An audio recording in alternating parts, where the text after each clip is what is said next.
Hello, hello. Testing, 1, 2, 3. That. Hello, can anybody hear me now? This should hopefully be better.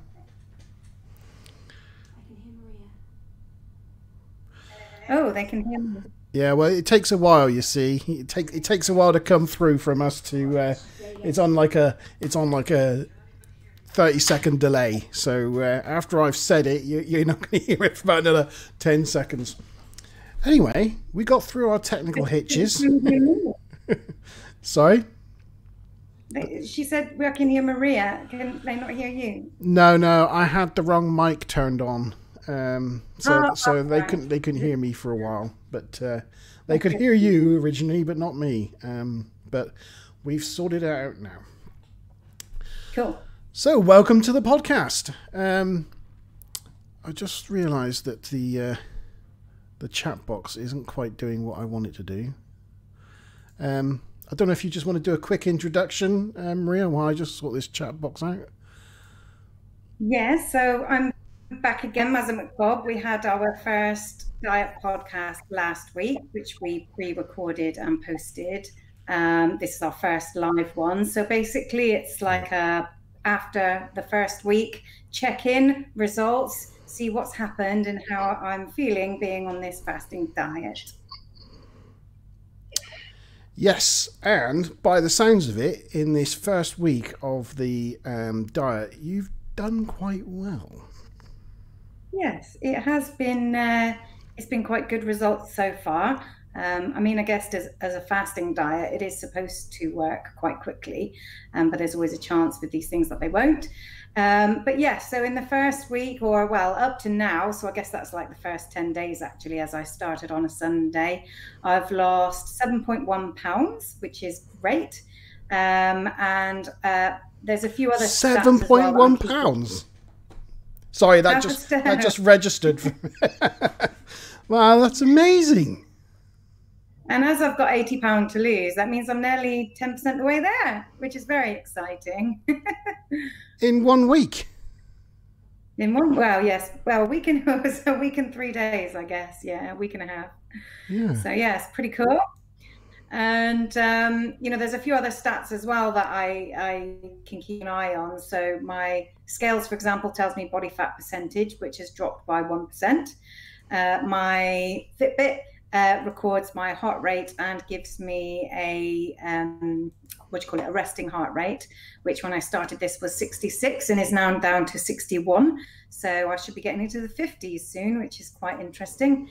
And my BMI, my body mass index, has dropped by 1.3 points. So still in the whatever severely obese range, but at least it's heading in the right direction. Yeah, that's an amazing result. Well, I've had a mini result of my own. Oh, exciting. Which I don't quite know how I've achieved it, but I've lost 3 pounds. Woo! And you said you haven't even been that good. No, I know. We've had visitors and yeah, I haven't exactly been a good boy, but you've had a visitor who likes to bake cakes. That's never going to be easy. Yeah, no, I know, but yeah, it's yeah. So good. But it's been a case of I've not been eating breakfast. I've been having cake for lunch, and then a decent evening meal. So. You make sacrifices for your cake. Yeah, that's right. Yeah. So, yes, I was quite pleased about it. I'm just looking at the chat thing. I don't know why. It's the chat window's invisible. Look, it's showing the rest of StreamYards through it. It's really annoying. It was dark grey last week, and even if I go and change it, it doesn't. It seems to just keep it invisible. Yeah. Anyway, thanks for the congratulations, everybody. I think Maria probably deserves it a lot more than I do. But well, we've got double figures between us. It's a team effort. Yeah. So like last week's podcast, shall we go through, quickly run through the meals you've been having this week so you can show us exactly what you've been doing for this amazing result? Yeah. And there's, some of it's repetitive, but then there's a few interesting points to note as well. I've just got to find the I've got to find the pictures in it. Well, I can already tell you that the first one is a shake and a steak, which was quite interesting because I actually held a party at my house. It was just before the rule of 6 came in. My friend had gotten married and wanted to come down and have a bit of a celebration with some friends. So I had a bit of a challenge of actually trying to stick to this diet whilst hosting a barbecue party. And actually, I was so busy earlier in the day that I skipped breakfast. I almost skipped lunch and then remembered I've got meal replacement shakes. So I did actually have one of those to kind of keep me going. And then, although I made all this lovely barbecue food for everybody else, I made sure that I had a lean steak available for me to have, and I had made some tabbouleh. So, there were things there that I knew the exact calories of, and I just stuck to that. However, I did have alcohol. So, it's each person's individual choice. But for me, I've decided that with this diet, I'm not going to just drink on any days for no reason. But if there is a celebration event, yes, how much do I wish I had a gym right now? Thank you, Monty. But if there is a celebration event, I'm going to have a few drinks and I'm not going to calorie count them because it will be, just the odd occasion. So I'm still going to stick to the food side, but allow a few drinks. But that day, I came in at like 600 calories of food, but because I was so busy. But yeah, I did have alcohol on top. Yeah. Next. Right. Hopefully it will make this more seamless in the future. It'll be a work of art. So we're going on to is it day 6? Is that right? Yes. I think so. Day 6, yeah. Where is it?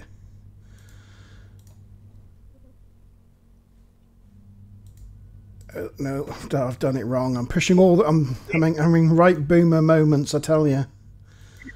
Right, there we go. Day 6. Yay. Yay. Okay, so that's... there I was actually using some of the leftover tabbouleh, which was great. I hate to waste food. And then had another salmon meal in the evening, which I think we'd, touched on last week. And honestly, oh my God, I cannot get over how good their salmon is. It's my favorite meal at the moment. So I'm buying loads more in my next grocery shop. Day 7? Day 7 is that one. How did that work? Yeah, that worked. So I think we're moving into the weekend here. So I had a fry up for breakfast, which was ridiculously low calories. I could not believe that I was having that kind of a breakfast for like under 200 calories. And there was leftover barbecue chicken, which I actually painstakingly portioned up. I stripped all of the barbecue chicken off of its bone and without any skin and put it into little tubs of 100 calories, which I've now got in the freezer. So I can use them whenever I want for a chicken salad. And in the background of that chicken salad there is just another little thing to note was it's a coconut drink. So at the moment, with milk being about 100 calories, even for skimmed milk, for a glass of skimmed milk, I found this, which is an alternative, and it's only 12 calories per 100 mils. So I bought some of it and it tastes absolutely phenomenal. Sorry, I'm hoping... Did you say 100 calories for a glass of skimmed milk?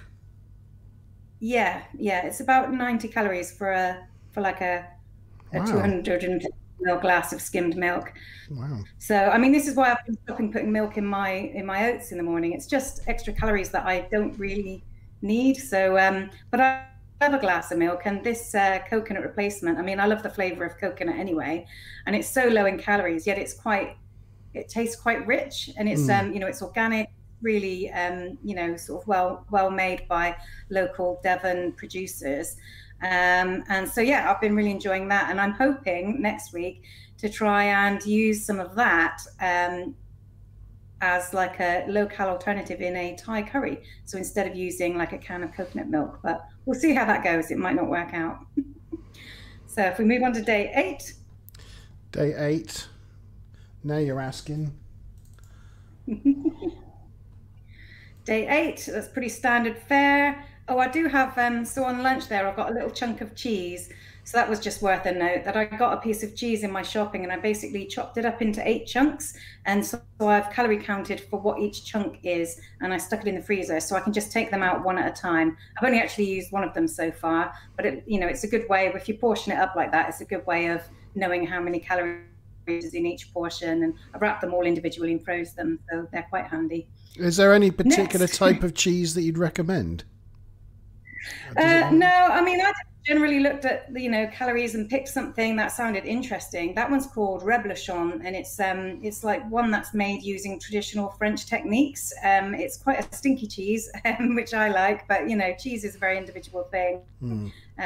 People just but that sort of size of a chunk, that's about 80 calories. Even if I had a higher calorie one, that size of a chunk would be about 100 calories, which is a main feature for a lunch. Isn't too bad. Yeah. So day 9. Yeah. Nothing too remarkable there. I had baba ganoush on rye. That was my first time I had my baba ganoush, which I made last weekend, and put them into little 100 ml pots and put that in the freezer. So yeah, it was really nice. I don't know. I don't know if just for those people here that don't know what baba ganoush is, whether you want to just describe what that is for those people. Yeah, sure. It's really nice. It's aubergine based and it's quite smoky in flavor. So you basically char the aubergines over an open flame. Like I just prop them up on my grill, my gas grill. And then I finish them off under the grill, not gas grill, gas hob. Then I finish them off under the grill just to make sure they're thoroughly cooked. Then you take the skin off and you basically blend it, but I add a bit of, what's it called? Tahini, just checking my cupboard. I add a bit of tahini and a bit of garlic and some smoked paprika just to enhance the smokiness. It's really nice. It's found in kind of like Turkish and Lebanese cooking, and I kind of fell in love with it when I had it one time and found out it was relatively easy to make, and it freezes quite well too. So you can make a big batch and then freeze it. Well, I suppose that's one advantage of doing this podcast in your kitchen is if you've got any questions about any ingredients, you can just reach up to the cupboard and grab it. Reach behind me. I suppose we could, in a future podcast, we could even have a cooking session. You can make something up. Yeah, sure. If there's anything specific people want to know, I could always show you how to make it. Yes, that's where people in chat start coming up with the most extreme ideas what you could possibly cook. I know how to make it. Caveat it with that. Yeah. Day 10? So that was number 9, wasn't it? So day 10. Yeah.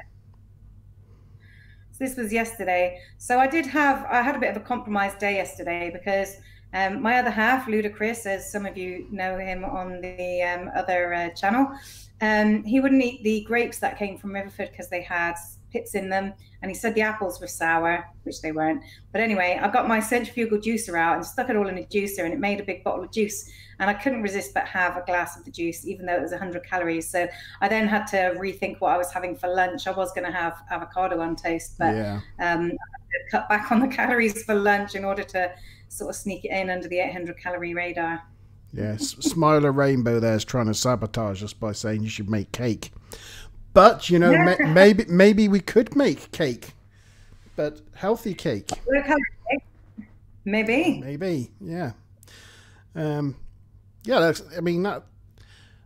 love the roast peppers that you do. Yeah. I love that's a really nice.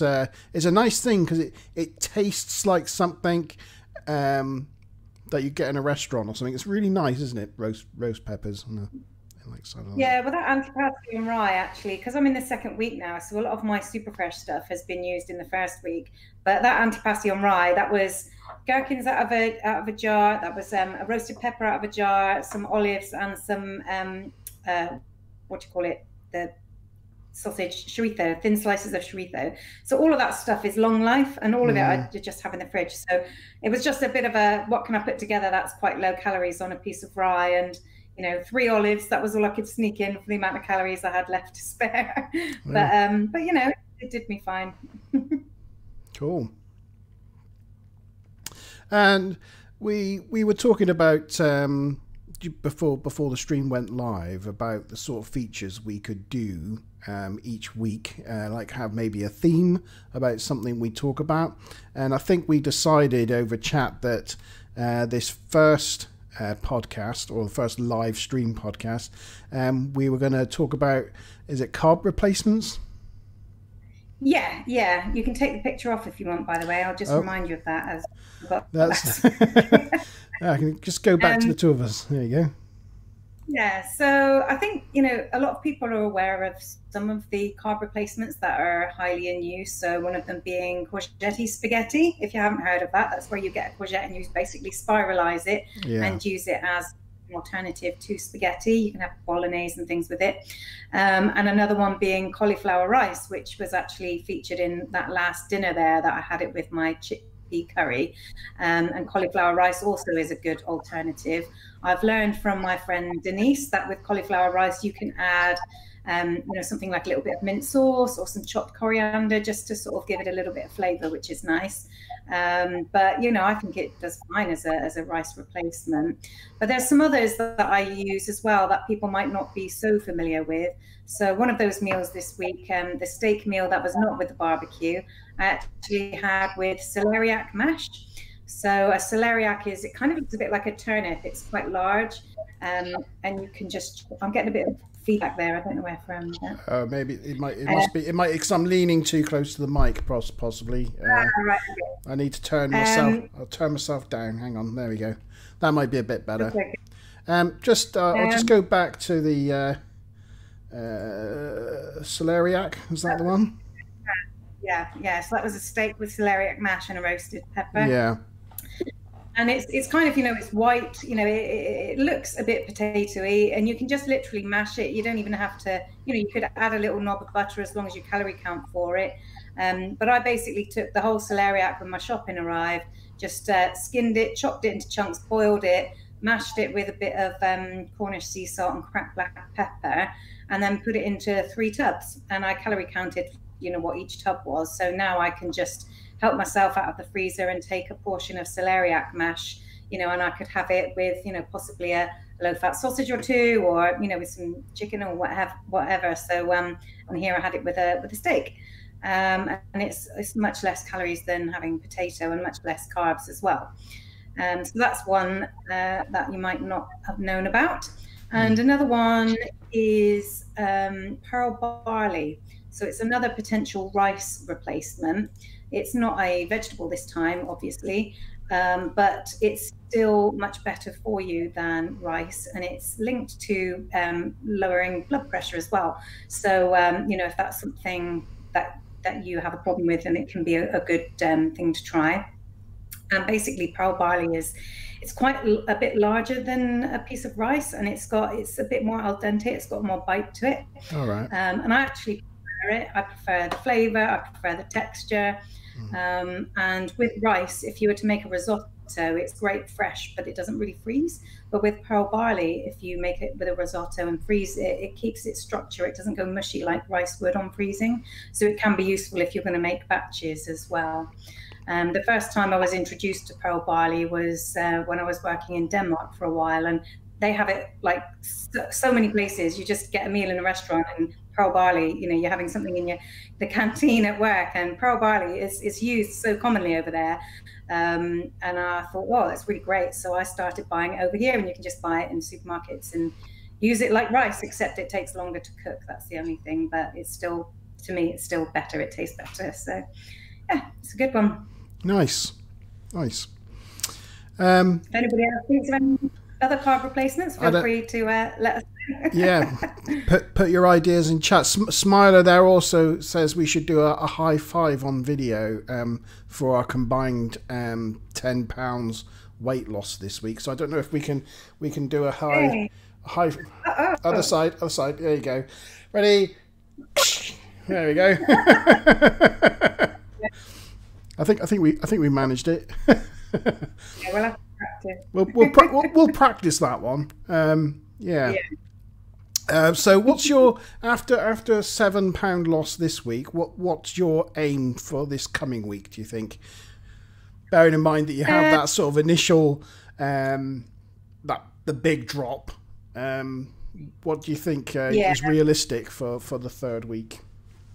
And that £7 was 10 days as well, don't forget. So I actually lost £5 first actual week, and then I've lost another £2 in the last 3 days. Right. So it's £5 in the first week. It's got to be less than that. So maybe another 3. Maybe if I can square it up to 10, that'd be nice. You know, ideally I'd like another 5, but you know, that's probably too much to hope for. Well, I think aim high, isn't it? Aim high, and then if you don't 5. Yeah. And if I could lose 5 as well, we could have another sort of 10 week. That would be great, wouldn't it? Yeah. We'll have to do another high 5. Yes. And people will be really excited about that. Yes. Do we know what was the theme next on our list of themes to cover in each podcast? What was the next one, just so people can get excited about what to me they might expect on next week's podcast? Well, we couldn't specifically decide on one, but you know, we could cover wearable tech, possibly fitness regimes. You know, so I don't know if somebody's got a topic that they want covered, but those are options of what we could cover. Yep, let's talk about wearable tech next week. We'll talk about some of the things that you can wear, use, technologies that help you on a day-to-day basis to help manage your weight and to help keep you fit. I think that'll be quite a good one. Some of the things that I'm tracking that my Fitbit enables me to, and how you can link different fitness apps together as well. Yeah. Well, congratulations on this week. And pound back to me to actually getting this stream up and running and sorting out all my technical difficulties to begin with, because it was looking like for a brief moment it wasn't going to happen because I couldn't figure it out. I was having the right boomer moments. But we got there. That's the main thing. So if you enjoyed this stream, don't forget to like and subscribe. A recording of this will be going back up on Montebann Live probably later this evening. If you wanted to rewatch and remember some of those meals that Mazza McBob's been eating this week and thought, oh, that looked nice, what was that? You can go back and review the stream at a later date. And if you're not already, please subscribe to the main channel as well. But I shall talk to you again then, Maz, 8 o'clock again next week. Yes, indeed. See you then, Monty. All right. Bye, chat. Have a good one. Cheers, everyone.